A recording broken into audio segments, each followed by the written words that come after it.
Hello everybody, my name is Jennifer Bland and this is Valerie Regis. And today we have a great video for you on what are all the different roles in tech. Yes, so when I started my tech journey, I had no idea what roles were available. I started at a coding boot camp, and as it turns out, there was a role I had never heard of that is now my dream job. So we thought it might be nice to go through a list of roles you might not have heard of so that you can sort of target your education and not waste a bunch of time. Exactly, because a lot of people when they think of tech, they think of being a computer programmer. That's not the only job that there is in tech. So what we wanted to do was explain to you all the possible roles that are out there so that if you're interested in getting into tech, there are a lot of roles that aren't just programmers. So that said, we'll just start, and what we're going to do is we're going to do a comparison of, let's say, a website like Amazon.com. And we're going to show you how Amazon.com's website is created and use that to show you all the different roles that are in tech. Okay? Yeah, so at a really high level, you're going to want to have a product owner.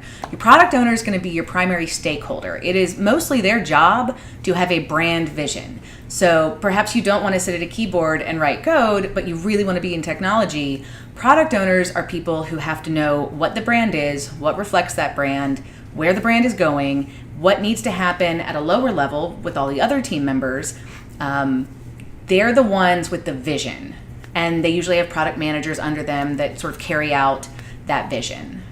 So basically any new features that you're going to see on Amazon.com's website is something that was created by the product owner.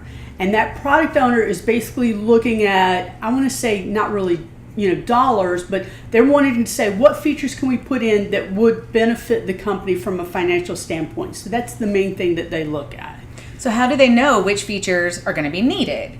Well, this brings us to user experience. User experience researchers are going to be really important as far as letting the product owner know what needs to happen. So the second position that we're going to talk about is a UX researcher.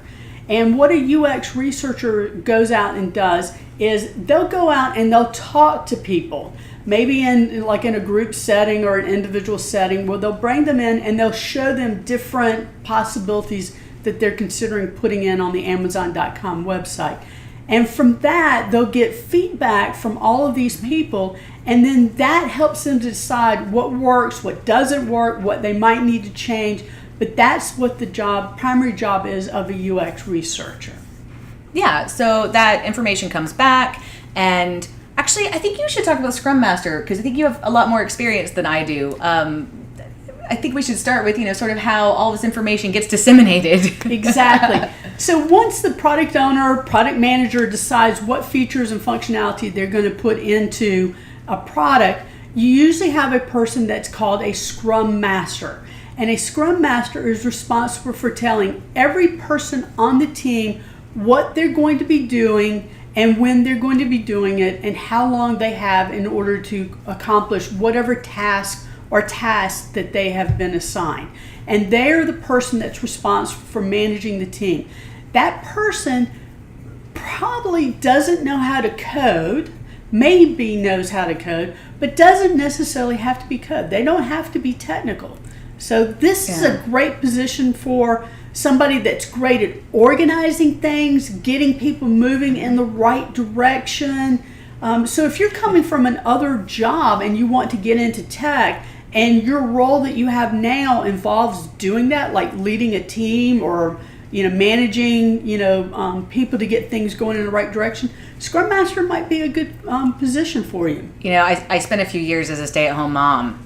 If you've been a stay-at-home mom and you're looking to get into tech, you know about organizing the schedules of a ton of people and micromanaging what needs to happen by what deadline, what could go wrong, and what contingencies to put in place. Definitely something you should consider. Exactly. So now moving on to the next position that we have. Once the UX researcher has gone out and gotten all the feedback from the users through their user studies and seeing what's going on, that information is passed over to what's called a designer. And a designer is usually somebody that's a graphics artist.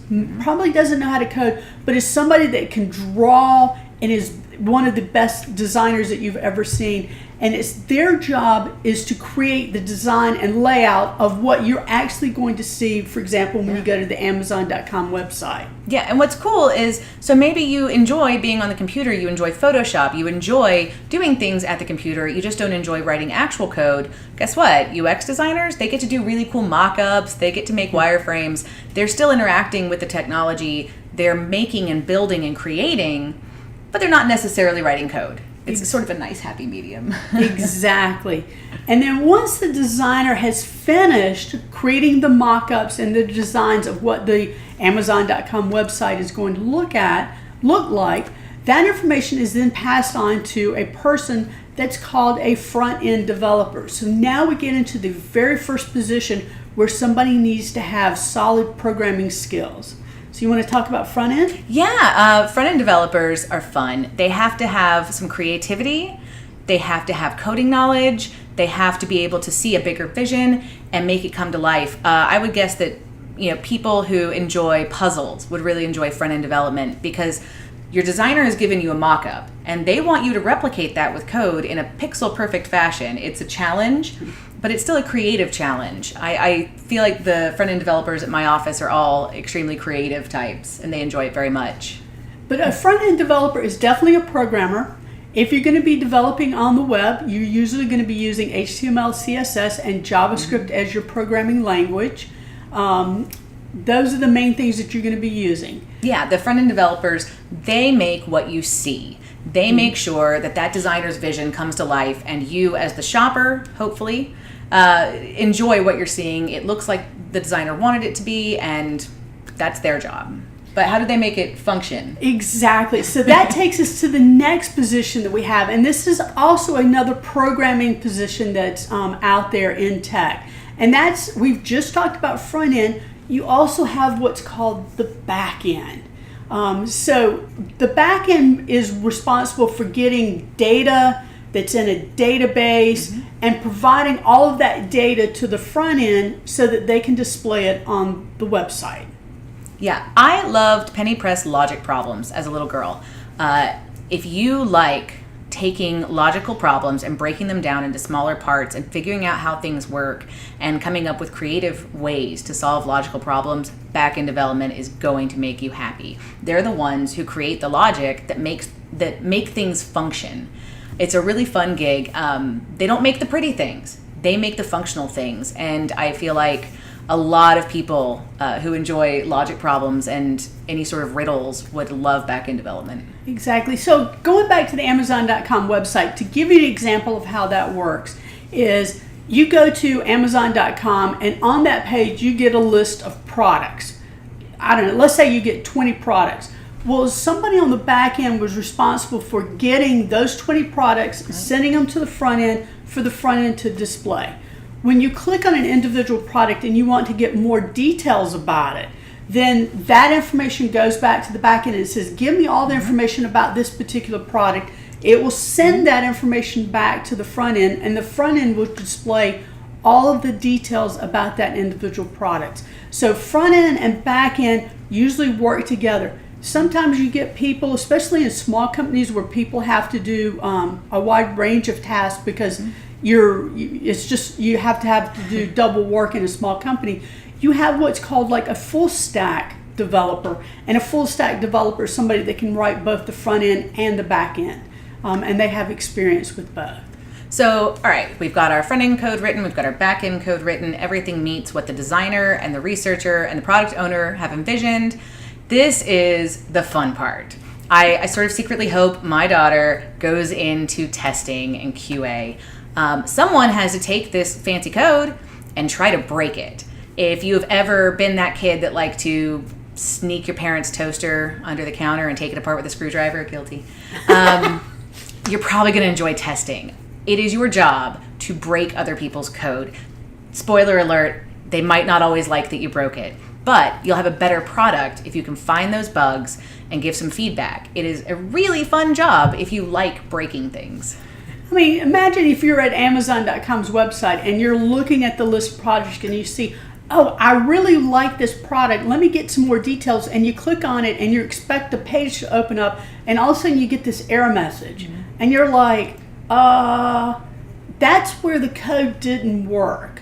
And it's the tester's responsibility to find that so that the users don't experience it when they're visiting your website. So a tester is extremely important to the quality of the experience that your users have. And if they have a bad experience, they're not going to be your users for long. Yeah, so if you find that you have great attention to detail and thinking outside of the box, trying to figure out everything that could go wrong, testing might be for you. Excellent. So I'm gonna selfishly talk about my favorite role. So we've got this great code. It's got to actually get to the end user. It's got to be deployed.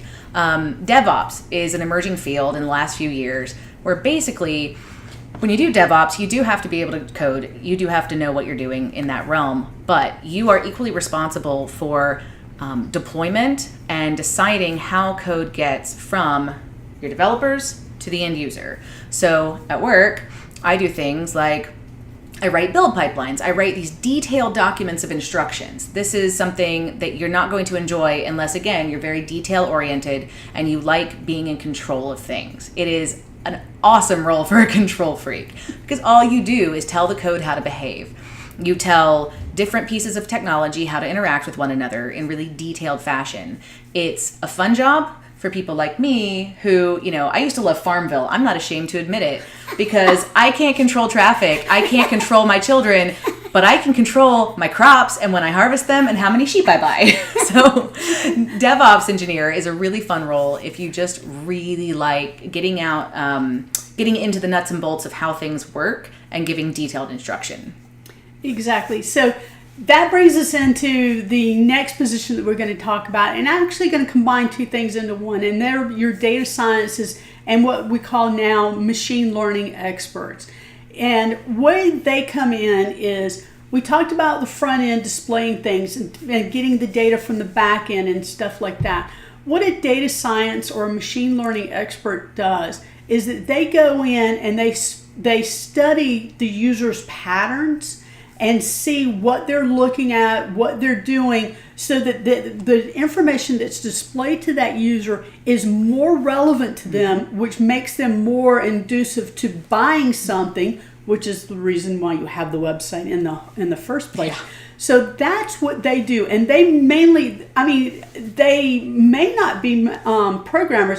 There are a lot of people that have, like a math degree or a PhD in math or, something. Yeah. Somebody that comes from accounting and decides to move into tech would be great at doing data sciences because you're used to looking at data and evaluating it and observing it and saying, here are the trends, let's use this trend to our advantage. I've noticed an inordinate number of data scientists come from a physics background. That was actually really surprising. I went to a data science conference and the vast majority of speakers had physics degrees. It's a really interesting field. And again, if you like problem solving, it's a really interesting area.